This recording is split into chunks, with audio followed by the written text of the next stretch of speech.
Hello, everyone, and welcome to the first edition of the Uncovered podcast. So, very first podcast, of course, had to get a very, very special guest, the co-founder of Uncovered, Mr. Aaron Freegard.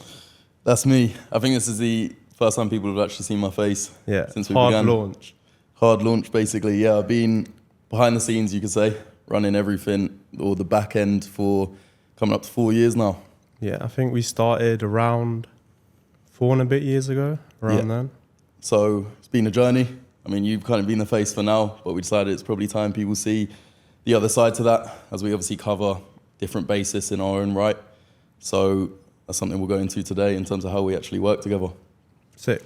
So the first question is, where do you think most business partnerships fail? One thing that I have seen is it's all about where do they actually start from. And I think a lot of business partnerships start from a really close friendship. Yeah. But they get along really well and they decide, look, mate, let's go into this. We can make it work, etc., etc. Problem with that is if you're too similar, you are therefore covering the same basis. Yeah. And I think one thing that is to our advantage is we knew each other before. For people that don't know, we went to the same college, knew similar schools. But when we actually decided to get into business together, it was from a interest in business rather than similarities in our friendship and in our personalities. And that's really benefited us now because it means that in the business side of things, as we are so different in our own right, it allows us to cover the basis that we need to. Mm-hmm. And I think that's a major problem in business partnerships is they're too similar, which means you're covering the same areas and there's a lot of things that you aren't getting the outlook that you need from those areas. Yeah, it's one of the kind of things that I speak to a lot of other guys about is that if you're business partner with your best friend, the chances are both of you have the same good traits, the same bad traits, you like the same things, you do the same things. So you're basically a copy of each other. Yeah. And the reason why, because in our space, as well, loads of other business partnerships mess up. They're just, one person is pulling the weight, one person is just coasting by.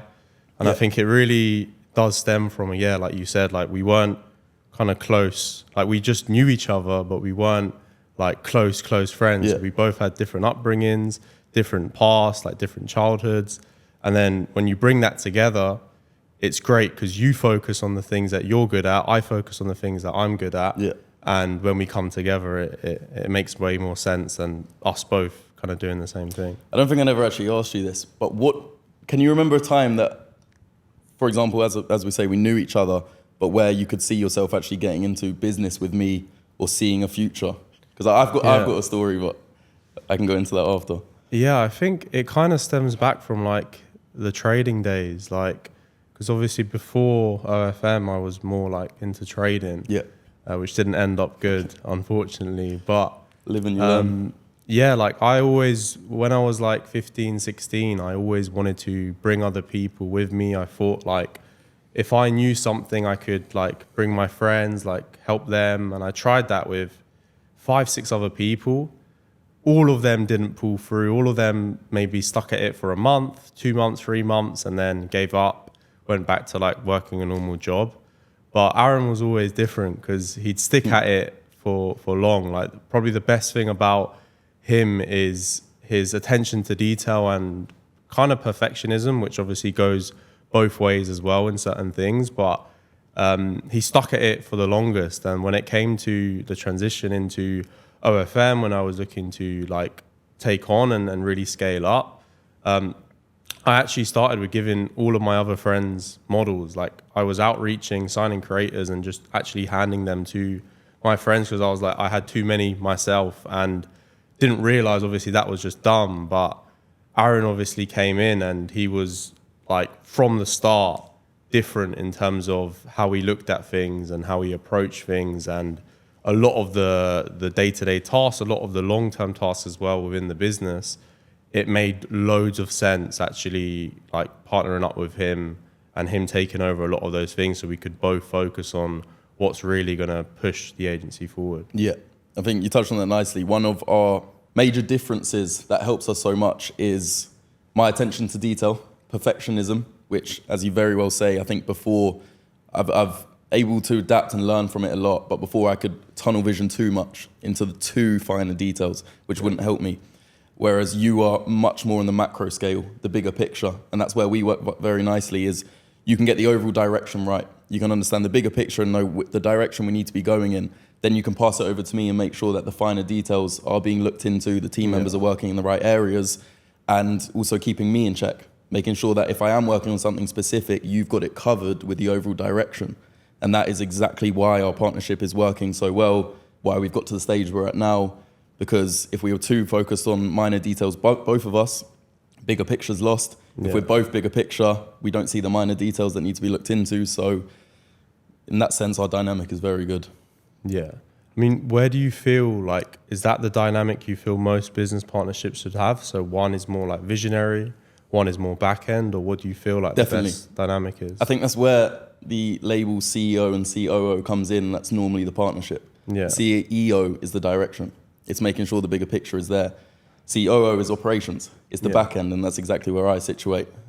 Making sure that I couldn't count how many systems we have running within our business, but I've got a pulse over pretty much every single one that I need to, and the details within those systems, making sure that they are running as perfectly as possible. And that's the enjoyment I actually get, whereas that would probably kill you. If every day you had to look into the finer details, you'd find it tedious. For me, I get so much enjoyment seeing a problem, a minor problem or a major problem, condensing it down into its minor details and then fixing them like that. So 100%, I think that is the perfect dynamic. And whether it was luck or whether we vision this to happen, it's exactly what we've fallen into. Yeah, nice. And with like partnerships, where do you feel most guys go wrong? Let's say they have that. Where do they go wrong with like the time that they're putting into, specifically in our business? Like, where would you think? Great question. I think it comes down to holding each other accountable, I think, is a major thing. We struggled in the beginning because I don't know if it was fear or awkwardness, but actually being able to come to your business partner and say, you are doing this wrong, or you need to improve in this area, and coming from a constructive standpoint rather than a, what are you doing? Why are you getting this wrong? Like, yes, we can have arguments, but we always take it on and try and learn from them. Yeah. And I think accountability is a huge thing in partnerships that we definitely have now. Like, you'll very happily tell me where I'm going wrong. I'll very happily tell you. So I would, in other partnerships I've seen, it almost, again, I think it might come down to that friendship standpoint we spoke about earlier. Yeah. They almost don't want to upset the other person. And in business, you have to take emotions out of it. It's what's actually going to drive success. And sometimes the toughest conversations are the best ones to have, and we cover that. Yeah, it's a good point, because at certain points there's weeks where there's like tough conversation every single day. Yeah. And I know as well from other people where like they have animosity or some kind of feeling towards the way like their partner does something, and they just bottle it in, and they don't like instantly say it, instantly call it out. And the more you bottle that up, the more disconnect you get. Yeah. Because at the end of the day, like I think as well, it applies to most businesses, is that you could just be a one-man show. Like, everyone could do it themselves, but if you think long term and if you understand the value of a team, which we'll go through later on, doing it with the right people, where you both have your priorities on the right things, your focus and your talents as well, what you're better at, it's a whole different game long term, because it sets you up for more success, and super important. It was a major learning curve for me. For no one's going to know necessarily who I am as a person, but I'm a bit of a people pleaser, or I was. I wanted to keep everyone happy, and that was my main thing. How could I approach a problem but make sure that everyone was happy and there was no animosity? And it was a major learning curve that sometimes you get the most out of people when you show that raw emotion, when you have that tough conversation and you can truly say, this is how it's made me feel. You messing up here or time and time again, this is what it's making me feel and this is why I want to fix it. Rather than before, I'd come with the approach of, right, let's work through this together. And granted, that is fine at times. But if it's a constant iteration of problems that they aren't able to, they're not achieving in the way that they need to, having that tough conversation is the best approach. And it's something I've had to learn. You're a bit better at it than me. Yeah. So at the stage I'm at now, I'm very happy with. Sick. And where do you think then, like in terms of our business with OFM, where do you think most agency owners are going wrong when it comes to like their approach to scaling their agency? Easy. It's the exact same trap we fell into before of, you only have a certain amount of hours in the day. okay? Whether you want to work 8 hours or 16 hours, you still have a finite number. And one thing we very much learnt the hard way is putting that time into the most pivotal drivers in the business. There was times before, we're talking a couple of years ago, when we were starting to scale. As you know, I was putting time into like a Notion hub that the company could run in and everyone's projects would be so easily organized, blah, blah, blah. But we had a major problem with traffic back then, for example. Yeah. And it's really identifying within your day, what are the actual drivers that are going to drive success? What are the pivotal points that if I can fix is going to propel me towards the goal that I want to achieve? And it's very easy that when it comes down to bias at the end of the day. And this is why our dynamic's so good. Yeah. When you figure out, when you have an idea and you put in more than an hour into that idea, your brain is going to play tricks on you and make you believe this is exactly where your time needs to go. And we all get into it. Yeah. And this, again, it comes down to our dynamic. The amount of times that I've come to you working on a project for an hour or two in the morning, go, mate, I've figured it out. This is going to propel us to that next stage. And you go, but this area needs fixing. And vice versa. So it's really, if someone was watching this and understanding where am I going wrong, or if they are hitting the ceiling, I would advise them, take a step back. It isn't about doing everything at the same time and rushing into it. Take a step back, really ask yourself the question, what is the 1 or 2 needle movers that I can fix this week that's going to get me to the next stage? And you repeat that on a week-by-week basis, it starts compounding, and then over a few months or even over the year, you can see the progress you've made because you've really been focusing where it needs to be. So that's 100%, and I think you would agree, it's where your time goes. And what would you say to the guys who apply that, but they still have the it thing, the one main thing wrong? Like, let's say they're focused on, I don't know, dating apps or Reddit or the back end of the team. Like, what would you say to the guys? What are those main drivers they should be focusing on? In terms of where they put their time or the business model as a whole?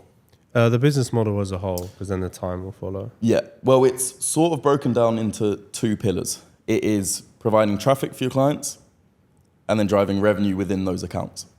And what you need to do is break down those pillars into its individual components. If you're looking at traffic, as we know, there are 5, 6, 10 plus avenues you could go down with traffic. I think one problem a lot of people are facing is the shiny object syndrome.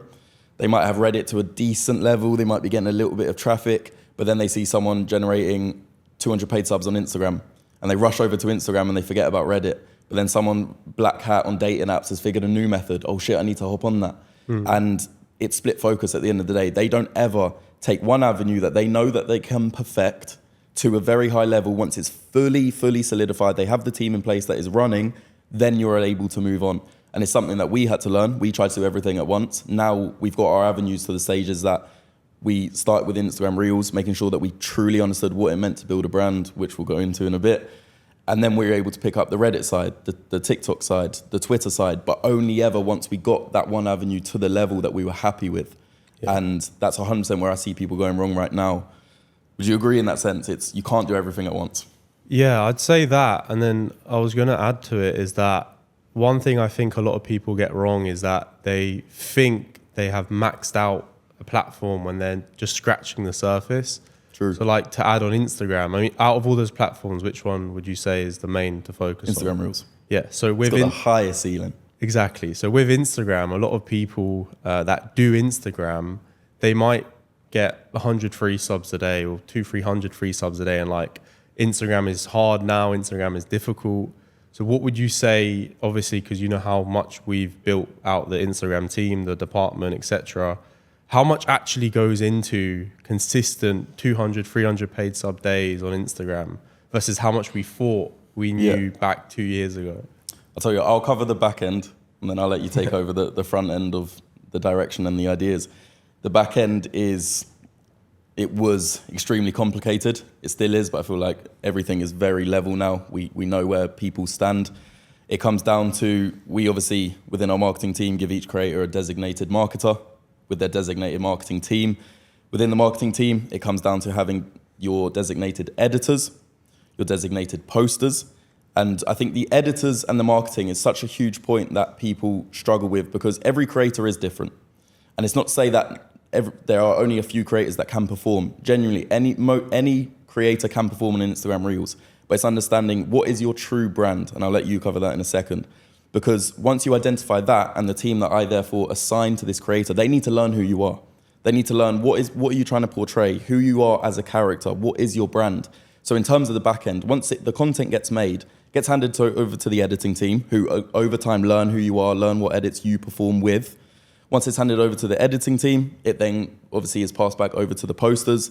And then the data side is a whole nother thing, which again, when you say scratching the surface, people think it's a matter of subjective opinion. I think this reel looks good, posting it and then leaving it there and then just doing that rinse and repeat.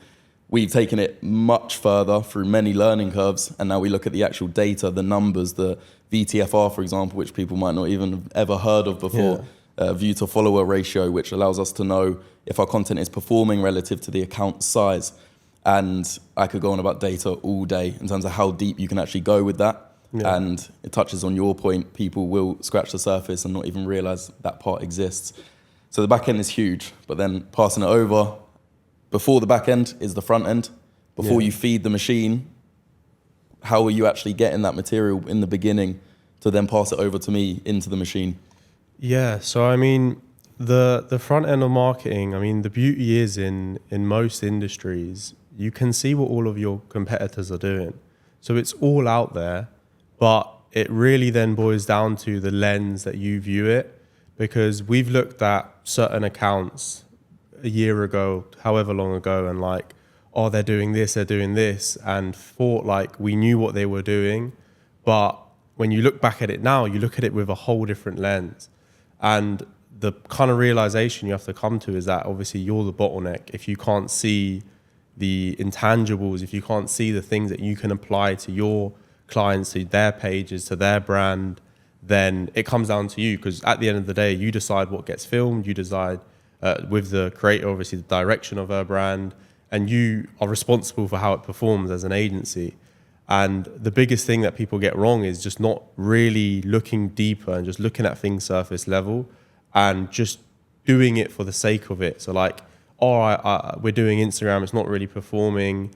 I don't know what to do. I've tried everything. Like, no, you haven't. You haven't really spent the time, reviewed it every single week, like done a review on your inputs, on what do you still not understand? Because if you did know everything, and if you knew how to approach things, the results would show for that.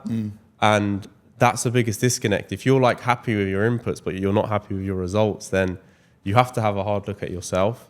Yeah. And the other big thing is like the realization, there's never this like mountain that you get to the top of. It's always a journey.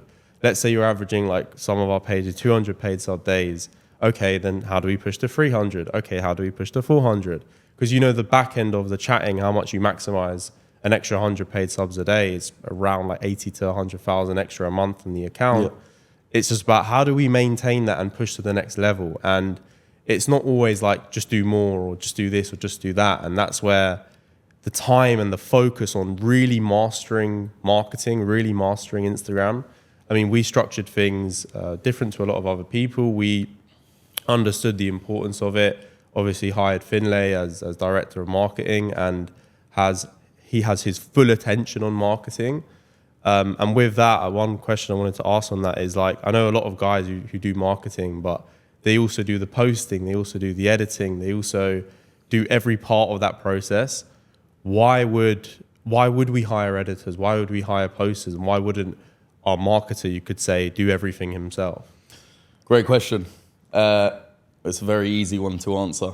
If, for example, the situation we see a lot of other agencies in of having their lead marketer to cover all of the bases, splits focus. And it's really about, again, answering yourself the question, where is the most growth going to come from? What is the most pivotal thing within that department? And at the end of the day, it is the branding of the creator. Now, the branding of the creator is not easy.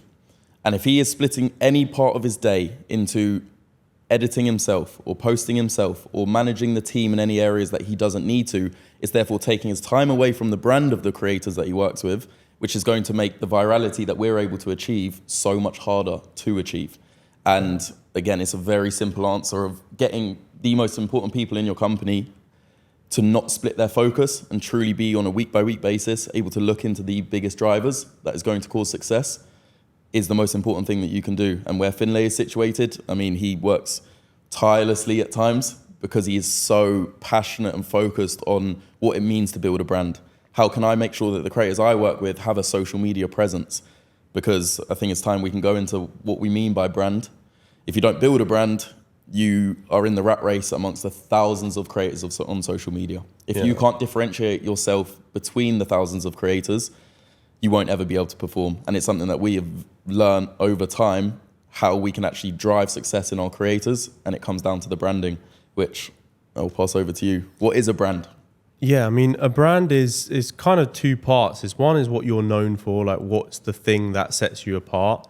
And then two, it's more deeper about who are you, like who are you portraying to the audience or the market? Because a lot of misconceptions people get is brand and niche. Niche is part of a brand. So like back, I remember TikTok days and the start of Reels, a lot of people used to just niche into office or flight attendant or these random like things that even we done, and it done extremely well back then. The TikTok days. Yeah, like TikTok days are a whole nother side of thing. But that changed a lot, like over the space of 2024, the back end of 2024, I think is where it really like, not dried out, but the market kind of changed. Because I remember back when we were doing this in 2022, we could just do like a slideshow on TikTok and get 20 million views. The good old days. No branding, no like, when you look back, you're like, yeah, we didn't have a clue what we were doing, but that's what worked back then. And that's how easy it was. And a lot of people are still trying to apply that same logic now. And that's where they're obviously failing.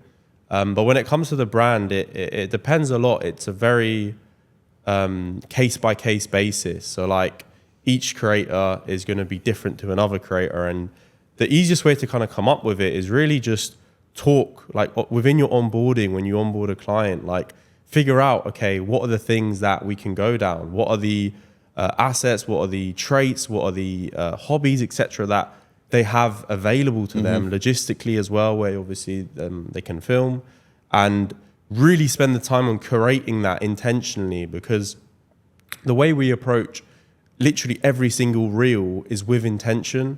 There's never like, oh, well, let's just get one out there for the sake of it. No, it's everything is under a campaign. Everything is under a brand. Everything is under a longer term direction or a longer term picture. And because we're so intentional with that, it's as a byproduct, the performance obviously reflects that. And yeah, go on. I just want to touch on that problem that I see so many agencies fall into is their lack of adaptability with clients. Yeah. Whereas they will hire a client, not understand who she is in terms of her personality, what she likes to do, and try and mold her into this area that just doesn't suit her. Yeah. And it's something that we do very well, is when we onboard a client, we get them on a call with Finlay, our head of marketing. No matter, before we pass them on to another marketer, we make sure Finlay truly understands who this client is themselves, and then the brand can start to develop. And granted, branding doesn't happen overnight. You do learn the client over time. But it's making sure that in that initial decision, you are in the right direction. And it's where a lot of agencies are going wrong, is fitting them into this box and then expecting them to perform. Yeah. And it's like trying to mold the whole character that they've developed over their whole life into something else, which doesn't make any sense. And therefore, that's why our clients probably get the success that they do, is because we allow them to be themselves and then just add in the knowledge we have on branding and on virality to then provide results. Yeah, I think the other part as well is that the adaptability, like you said, not just within the client, but within what performs. Because with marketing, it's not just like you've done it once. You have to consistently, every single day, perform, and you start from zero every day. And what would you say about like how much time goes into that in terms of when you're already performing, how you take it up to that next level and maintain that consistency? Great question. Again, major problem other people face is their adaptability. Because, I mean, we're talking about TikTok, for example. Instagram Reels right now, and I can't see it changing for a while, but it might eventually, has the highest leverage. It has the biggest ceiling on success. But things do adapt over time. They change over time. It was TikTok, and then it was maybe dating apps at one point before they cracked down on them now. So with Instagram Reels, it's really making sure that, again, I feel like we're repeating ourselves on the branding side, but it's making sure that the brand for each client is thought of and it is adapted over time. Trends change. The model might change physically. Yeah. The model her preferences might change. And it's being able to make sure that the marketer that you're working with is in constant communication. We have calls set up with all of our clients, just not necessarily, it can be a general call to just see how they are. Things might have changed. And I think that's something that provides us with so much success and other agencies don't, is because they might get a little bit of success in a certain brand or a certain niche, and not being able to consistently look into the future of where can this brand go? How are times changing on social media? I mean, we have employees that generally sit there all day recognizing what are the new trends, what are other brands out there, and then matching it up to our models. Because our models obviously differ in terms of looks, in terms of account size. And this all takes this is a matter of fact when thinking about their brand. So we've hired specifically for people to almost look into the future. Where is this brand gonna go? And people stay in the times, don't they? They get excited, they get a little bit of success and like, yeah, let's double down on this, which is great. Double down on that, maximize it, but always have another eye looking at where is this going to get to. Yeah. I think it kind of segues well into like the concept of systems, teams and hiring and all of these things. Obviously to put all your focus into that main thing, which is branding, which is the content, the ideas, etc. How important are the systems, and where do people go wrong when it comes to building teams, systems, etc.? Two different sides. So building a team, I think is very different to building the actual systems. So we can start with systems. A major problem I see when we talk to other agency owners, and even this is general business now, this is outside of OFM, is overcomplicating things. And again, I've definitely done that in my past. One thing that I've learned through the past 4 years and even before that is simple will always be complicated in pretty much every basis. I've created very complex systems that every step is thought out. I've got a person positioned in every single area I need to, et cetera, et cetera. And it might be a 15, 20-step process. What I'm now able to do is condense that, let's say it was a 20-step process, into 5, and it will actually start to perform better.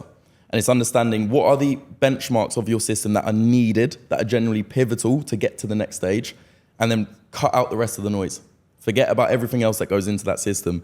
And I think from what I've seen, so many people overcomplicate things. Systems are not that hard. They genuinely are not. Understand what your goal is, understand the few key steps you need to perform at to get to that goal, and execute them to a high level. Do not start bringing in like my Notion documents I used to make, or extra employees. A lot of the time people think that they need to hire to fix a problem. They don't, because if you have 20 steps, how many people do you need to cover 20 steps? If you condense that down to 5, how many people do you need to cover the 5? And I think this is over-hiring could be a problem for a lot of people, thinking they need those individuals when they really don't. Yeah, I think it comes both ways, because again, with systems and all of these things in business, they were a new concept to us a few years back, same way they are to people now.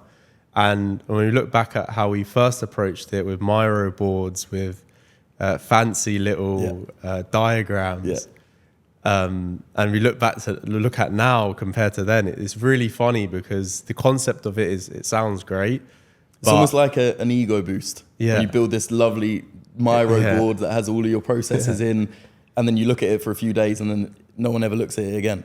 Yeah, that's why I feel with systems, I think, like you said about people over-hiring, the other side as well is like a lot of people are still stuck doing every part of that thing. True. But like we talked about in marketing, it's like within any department, like whether it's client acquisition, marketing, and sales, is you just want to be involved in the main needle moving parts, the main drivers of it, the main direction of it, the main thing that's going to determine, will this work?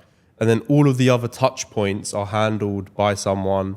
Obviously there is set KPIs, there is set ownership, there is set data that's being collected, there's set accountability, there's all that side of things. But I think it's really being able to understand, like, okay, this whole thing that you're trying to build, whether it's a Instagram system or whatever the case may be, is understand, okay, where do I need to be part of it? Where don't I need to be part of it? And then the second part is like, a lot of people have fear when it comes to delegating. I know we did as well before, where it comes to, oh, but they can't do it as good as me, I'll just get it done. And what would you say to that?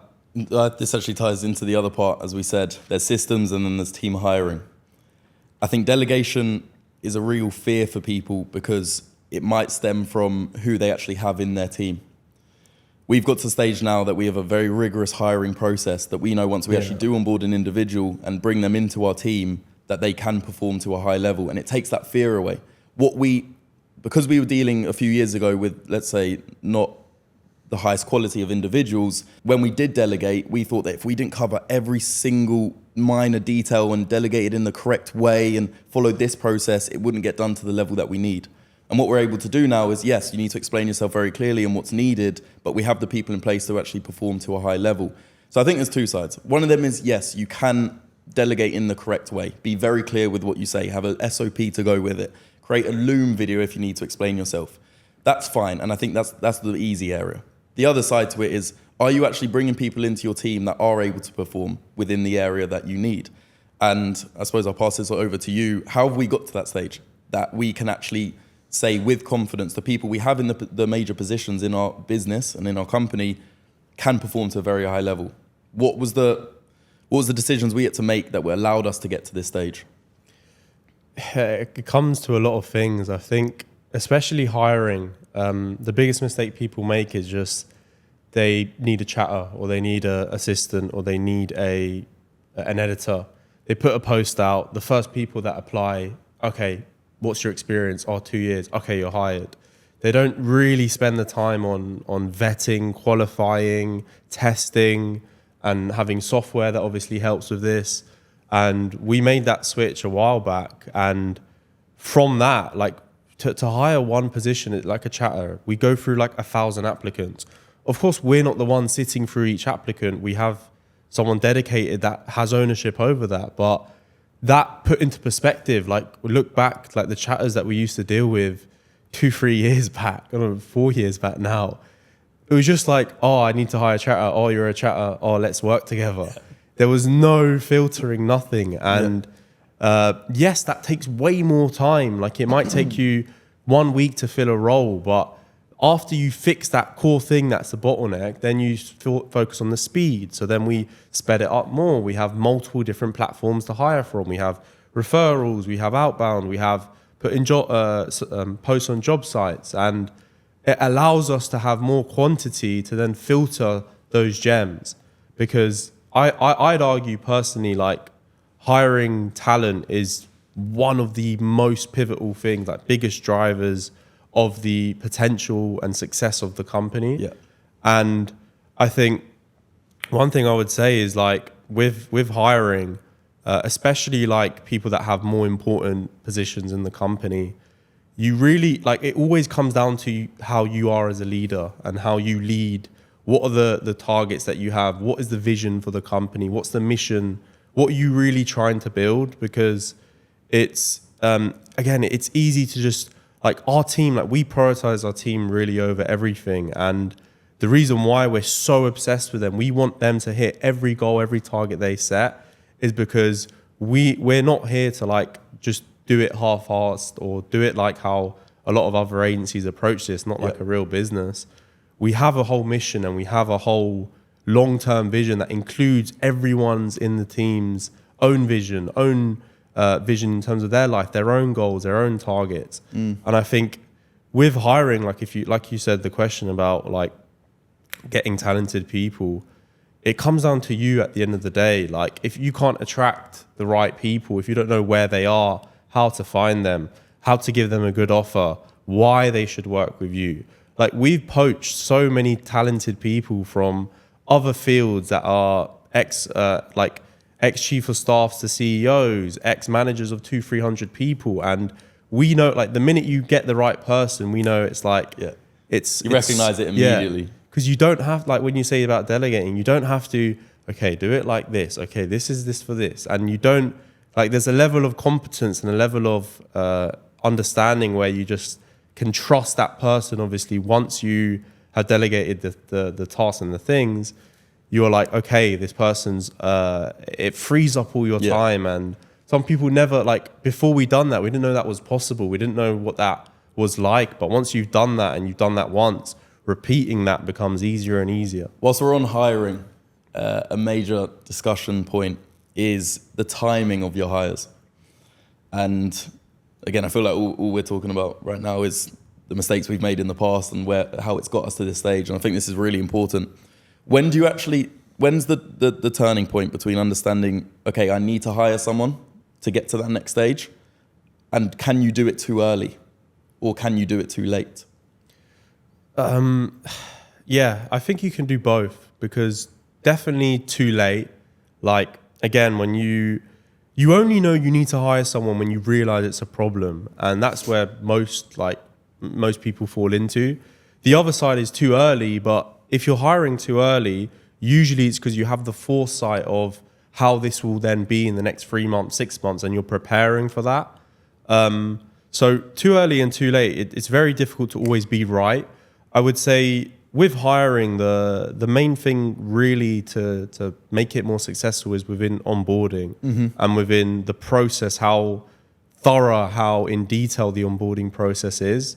Because let's say you're hiring someone and it's too late, there's a problem that needs fixing or whatever the case may be, and you just throw them in the deep end and you just say, fix it, or like, I'll just check in, or why is sales still bad, or why is traffic still bad, or why have we not got any more clients? It doesn't work like that. And that always comes down to, again, to yourself and your process, your approach, your onboarding. That's exactly what I was trying to get at. People, and we have made this mistake, hire to fix their problems. They think hiring externally is going to solve their problems. Bringing someone in and going, right, that's what you need to solve, go off and do it. And expecting it to get done, especially to the level that you want it to get done at. It doesn't happen like that. Yeah. And I think that's where I was talking about the timing of a hire. You should always understand truly what your problem is first. Not necessarily you need to get it absolutely fixed and running, but at least understand the situation you have at hand. We've hired before thinking the problem was in this area and then very quickly realized it was actually over here, and that individual we hired relative to that problem wasn't the right individual. Yeah. And I think that's a major problem people will face when scaling and within their teams, is putting people in place without truly understanding what is that role I'm trying to fill. The other thing as well, it's a very valid point. The other thing is hiring and not having exact, like, these are the requirements of the role, these are the requirements, these are your responsibilities, these are your hours, this is your pay, this is this, this is this, this is this, and actually just mapping out to the person that you're hiring what is it that they actually have to do. Because again, like, a lot of people do love to skip the details and the things that might not be drivers but are still essential, that need to be laid out, clearly defined, clearly established when you onboard anyone new. Because if you set the wrong expectations and if you expect this, and this, and they're not aware of those expectations and then they fall short of them, then there's that disconnect. And if you're getting hires wrong over and over again, it's rarely the hire's fault. It's usually your process. And I think that's what it ties into, is really looking at it clearly. Because a lot of people, we had loads of pain with it. Loads of people still have pain when it comes to hiring for certain roles, and they don't believe it's possible. They don't believe it's possible to build out teams and not just have chatters and just you doing the marketing and signing clients. But that pain comes from your approach. It comes from how in detail are you, how good is your onboarding, how good is your filtering, and that's the point. It always comes back to you, and that's the reality you need to face. Do you reckon a lot of people struggle with that, to understand as a founder it is your responsibility for absolutely everything that goes wrong? Yeah, I think that it's a lot easier to brush past the problems and, now I need to focus on this, or I just need to do this, I just need to do that. And then just like being like that hustler mindset, which, yes, that works. Like at the start, it's what everyone has to do.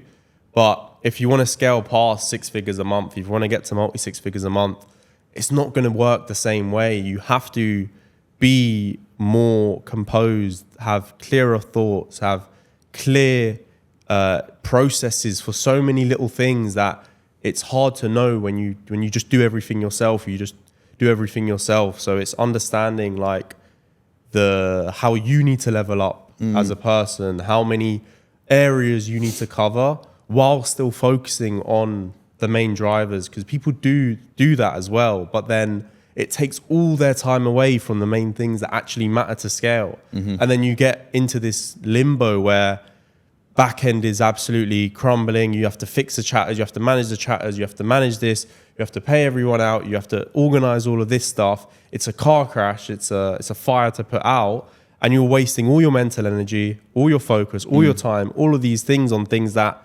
you could hire for, and you could have a whole system set up. And when you spend all that time on that, yes, at the start you kind of have to, but it's all a process, and it's all like a journey of learning. One thing I'd say that slots into that is what allows us to run as many creators as we do to such a high level, creators over 100K a month, 50K a month, 30K a month without social media, stuff like that. It comes down to how you actually operate within yourself, but how do you operate within your team? And it comes down to the meetings, which we would both agree on. Yeah. That you can have a very love-hate relationship with meetings in the company. Yeah. Before, we felt that meetings were needed on a daily basis to have the pulse that you need, and that's the only way that you can truly identify what's going on, how are things running, and that just isn't the case anymore. And we thought, right, as we scale past 10 creators, 20 creators, we're going to need to be on a call every day with every individual, make sure they're doing what they need to be doing, and that clearly isn't the case. So where would you say a lot of people are going wrong with meetings, and how do we structure ours to be able to not only have even more of the pulse that we need to have, but for less time? Yeah, I think meetings is a big one, because there's two ways. So there's, at the very start, you have no calendar, no frequency with meetings. It's just you call, what's going on, like why are sales down, or what do we need to do? Okay, let's just get it done. Yeah. So there's that side, and it's infrequent, like no structure, no nothing. The other side is too many meetings, talking for the sake of talking, no agendas, no clear clarity, no ownership of the meeting. And then the balance that we found is just every meeting has to have a clear agenda, a clear ownership. Someone has to be responsible for presenting for the meeting, and a clear presentation as well, and clear sections where there's feedback to be given. So what has worked well for us is just having that agenda set out. Like obviously, like we have a calendar for everything, and within each meeting that is scheduled, whether it's one with the marketing department, the chatting department, ourselves within our team, or other areas, there's always an agenda, and we stick to that agenda. We don't blabber on about random things, and we talk outside of the set hours for the meetings. Because again, a lot of the times, like most phone calls, when you're just talking for hours, the more you talk doesn't mean the more that gets implemented. Yeah.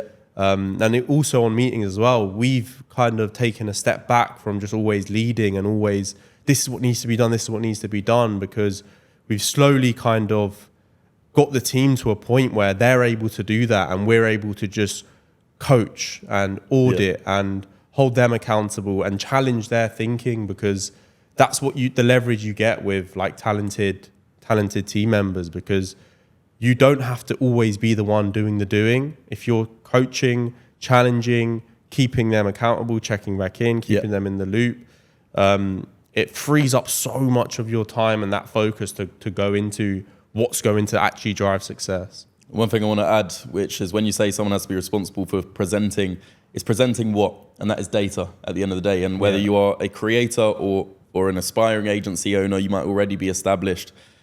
I can confidently say one of the biggest drivers for our success has been collecting data, the right pieces of data you can definitely over-collect, and using that to alter your decisions. When you don't have data to analyze that, data-driven decisions, it becomes guesswork. It becomes intuition. It becomes, what do I think is the right decision to make? And then you go off and do it.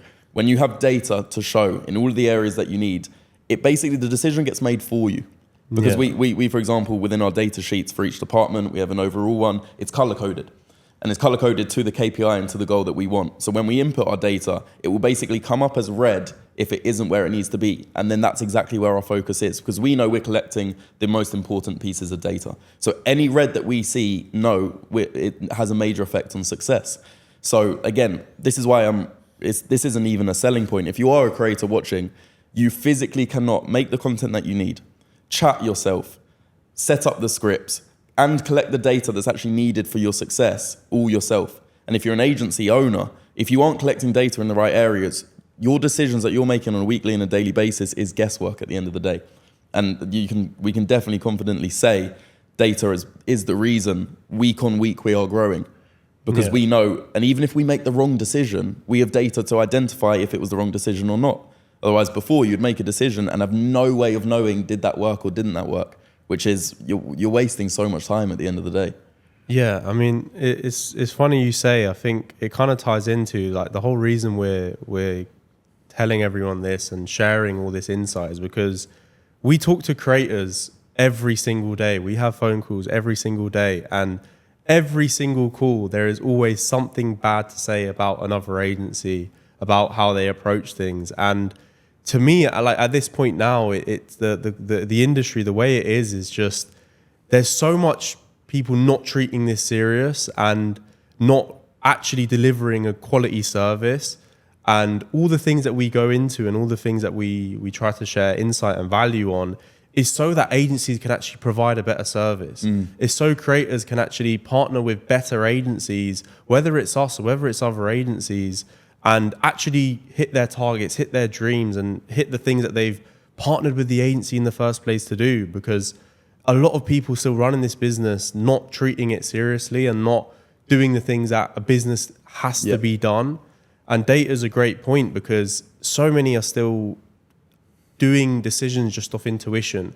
Let's just try this. It might work. It might this. There's always like, it's very telling when someone has very vague words where they're like, oh, let's just try this. It might be good, or this, or this, or this, versus this is where we are at now. This is the target. This is everything that we're going to test to get to that target. This is when we're going to check in on it, and our actual process behind it, because it comes down to data. And as a creator, you want confidence in the clarity that your agency actually provides. You want to know that the decisions they're making on the back end for your success are in the right direction. And it's a real problem, as you say, it is guesswork. People are doing it off intuition. And if you are a creator, you've made a lot of sacrifices to get to the stage that you're at now. You want to make sure that the agency you do partner with, you can trust. And if they truly saw the way that most agencies are ran, the decisions they're making on a week-by-week basis, it wouldn't fill you with much confidence. And I think that's where our creators really value our advice and the direction we're going in, because we can prove why we're going in that direction. Right, this was the VTFR last week relative to this campaign. I reckon if we tweak this number will go up, etc., etc. All of a sudden, you know, as a creator, if you're going to put so much time into your content and actually want to perform, the agency is doing their bit on their side. And this industry, unfortunately, is full of so many, I don't even know if you can call them agencies with the way that they're ran, but so many people that are making it up as they go along. And as a creator, it's a bit of a minefield on choosing the right one, hence why there's so much fear around partnering. And a lot of them actually end up self-sabotaging because it gets to the stage that they have such little confidence in management because they might have gone with 1, 2, or 3 and they haven't fulfilled their promises. So they've gone, do you know what, I'm just going to do it by myself. And that, as we know, drastically limits them. And I don't blame them, to be honest. If you did join 3 agencies and they all didn't provide results, why would you go for a 4th? And I think it's a major problem that we have when talking to creators, knowing their potential, knowing the success we could provide, but it's other agencies have almost diminished that trust that we could have built with them. And it's just something we have to deal with in the industry. Yeah, I think it always in my opinion, it always comes and ties down to like, what's your target, what's your mission, and what's your what are the core values? And like for us, like we want to provide the best possible service to the clients we work with. We want to build the best possible team to provide the best possible service. Because we know at the back end of that, the amount of referrals we've got from clients that have hit crazy numbers, the amount of other business we've got off the back of this, introductions, etc., has always come from our priorities and our focus. And again, like it always comes full circle because you can easily be very short-term minded and very now thinking like, I just need to get this to this or whatever the case may be. And it always will hold you back in the long term. And if you just really like, let's say for an agency that's like stuck between like, I don't know, 30 to like 50,000 a month, a lot of the problem just really stem from your outlook and how you actually are trying to solve this big problem, how you're actually trying to scale. Because when you actually do it the right way and set things up properly, prioritize your service, prioritize what you're able to deliver, which is traffic and your team, and having that consistent, it becomes a byproduct. You scale up past 6 figures and you deliver a better service, you get more clients off the back of it, you scale your agency, you build a good team, because it always came from that decision. Whenever you make that switch, make that shift, I think mainly in your identity as well, everything off the back of that then follows, because it comes under your new identity, basically. Identity is a major one. It's probably not a discussion for today.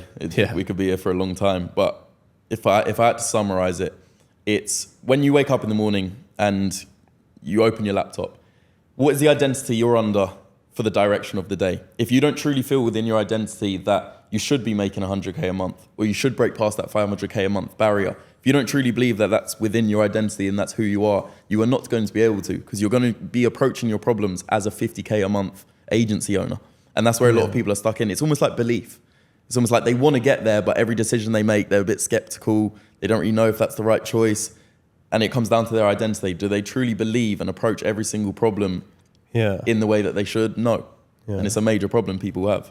Yeah, it's really telling, because I think this is as well with identity and with how you view yourself. It comes down to your environment, the people you're around, how that affects you. And like a lot of people really like stay stuck in their own ways. They stay stuck in their ceilings. And the funny thing is they're all self-imposed. It always comes down to how does that reflect your habits, your actions, what you're actually doing on a day-to-day. And the biggest thing, I mean, you've seen it as well, like when it comes to working out here and being around the right people, taking in and listening to the right information and listening from the right people, how much it's changed how you are as a person, how I am as a person. Because listening to the same advice, listening to the same people that you did 2-3 years ago, you're always going to stay stuck and you're not going to get to that next point. And sometimes it's a harsh reality, sometimes it's easier, but it's a switch you kind of have to make. It's just made me realize as well, as you were talking, identity, we always talk about it from an agency owner standpoint, but there's definitely identity within creators as well. And we talk to a lot of creators all the time. We've worked with a lot of creators, and one of the major flaws or things holding back their growth is they self-sabotage and they don't even realize they're doing it. And I think it comes down to their identity. We've worked with creators who might be making 5 or 10K a month themselves. And we speak to them, we let them know how we operate, where we believe that they can get to. And it's almost like that their identity feels that they can't be at that level. And the other side to that is we have creators like Marissa, for example, who makes over 150K a month. Except when she came in, I remember when we were on the call with her, we said she would make X amount. We were like, look, you'll make 100K a month. We were so confident in ourselves. And she was making 4K at the time, 3K. And I remember her saying, she's like, oh yeah, that would be nice. But there wasn't it wasn't like there was a fear. It was like she was just accepting of the fact that she could. Lo and behold, you fast forward, she's got further than we actually believed or what she wanted to get. And whilst we're on the topic of identity, do you feel like that is holding back a lot of creators? Like they might be watching this now going, I'm making 10K a month, why would I need to make more? Or I don't feel like I could make more. And why that limiting belief is so wrong. Yeah, it's something that we actually go through again within onboarding, because arguably like the same way we are with our team and like how we coach and treat the team is the same way with our clients. Like we understand that to get to where they need to get to, they need to be bought in. Like it's a two-way street. They need to believe in themselves. We obviously believe in our systems, our approach, because they're tested, they've been done consistently across multiple clients. And we take a lot of like ownership in actually coaching them and making them understand like you don't have to be like the prettiest or like all these misconceptions of what you need to be in terms of to make 6 figures as a brand. You don't need to be all these things. And if you're authentic, if you're dedicated, if you are consistent with your filming, if you take on the feedback, if you can see that vision, that roadmap that we set out from week one, it's all achievable, because it's always a two-way street. And you see it with the bigger brands, the bigger creators in the space.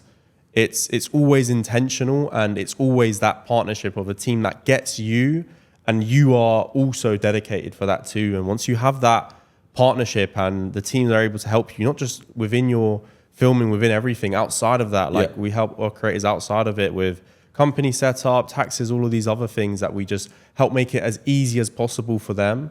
But really making them understand like this is possible with the right team. It's a big thing. It's maybe one of the most frustrating things about this business is when you're talking to a creator, you could genuinely put your life on the line that you would be able to get her the results that she doesn't know she could achieve.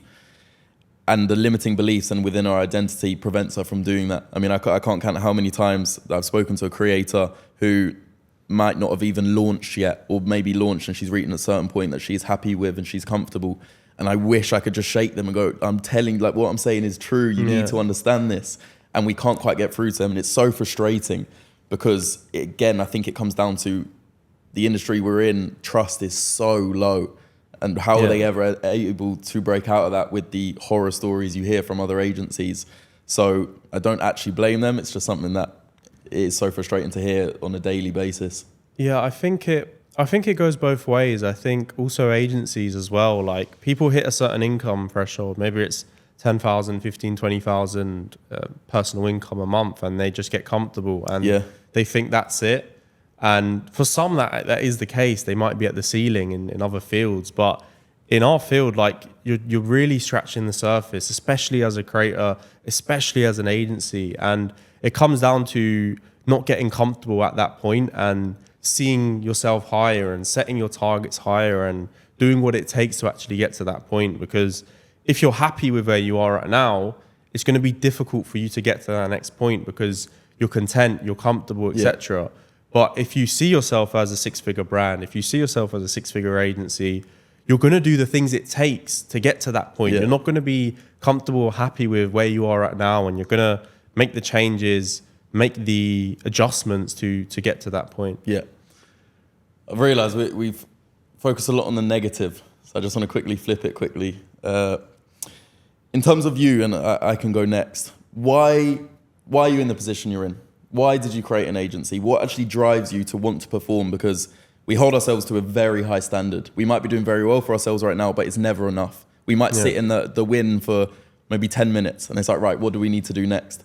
So where do you feel like that fulfillment comes from within your current position, within the agency, and I suppose why you're in the position you are in now? I think it really stems from like wanting to make a difference, because obviously making money is just making money, but actually building a name for yourself, making a difference, giving more value to the marketplace, actually like benefit, like the amount of people's lives that we change, that we've worked with, creators, team members, etc. It's a nice feeling, and as a business, your value is on how many people's lives you can impact, how much value can you build for either your systems, your team, the people that you work with. So it's really about like making a difference. And again, like there's so many negatives to how people run in this industry, and actually being able to make a difference and make an impact on every end, like whether it's creators, team members, ourselves, etc. Family is another big thing. It all comes together about your own like target, your own vision of yourself, and why you're even doing this in the first place. I think your why is a big thing. Because revenue and earnings are very important to you in the beginning when you want to start making money. And as soon as you do actually make that money, you realize how unimportant it is, and there needs to be a bigger why, what's actually going to drive you. And we share this within our business, is the fulfillment we get from, as you say, changing not only our creators' lives, but our team members' lives. We have people who have come in from a role, who have grown their way through the business. We've seen their development. Financially, they're obviously earning very well, but you actually see the confidence in them and their development as a person. And that as a fulfillment is amazing, but also in creators. We've had Marissa, who we mentioned earlier, bought herself her first house at 20, was she, or 19? Yeah, 20.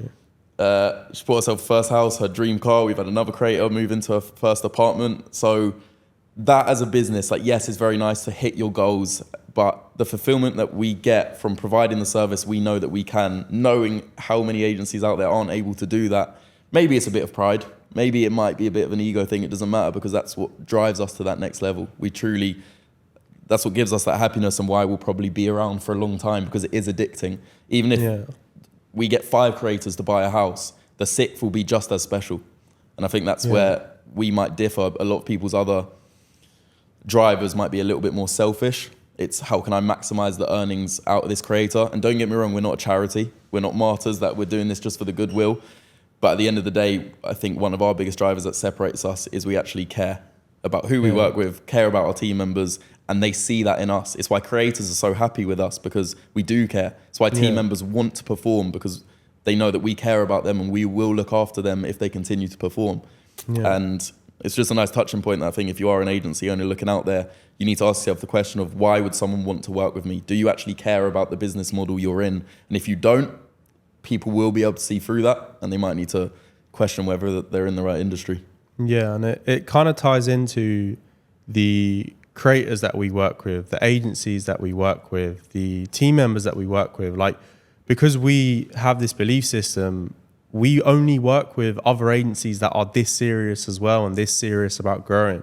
The ones who aren't, they're not in it for the right thing, and they're not in it to really scale, because we know how much we can impact the right agency with their own creators, or the right creator with her own brand, her own content, or the right team member as well. So we work with the people who share that belief and share that obsession to scale, to grow, to deliver a good service. And that's why, like with other people in the space that don't treat this serious, it's not like it doesn't align with our belief, it doesn't align with our values, and it's why we prioritize and we say no to a lot of creators, a lot of other agencies that aren't aligned with that, because we're so obsessed with doing every little detail right and doing it at a high standard across the board. And it's testament to the people we work with now, the people that we've helped, and it all comes full circle. And it's a two-way street, isn't it? We know the value we provide. We know how hard we want to work for the creators we work for and for the agencies. And as soon as we know that that energy and that effort isn't going to be reciprocated, it isn't therefore worth our time. We know the powerhouse we could be working together, and it's why the creators that we work with who perform the best are in alignment with us. They want to perform, and it gives us that drive to want to perform for them as well. Yeah. So it's very recognizable who will perform and therefore who won't perform.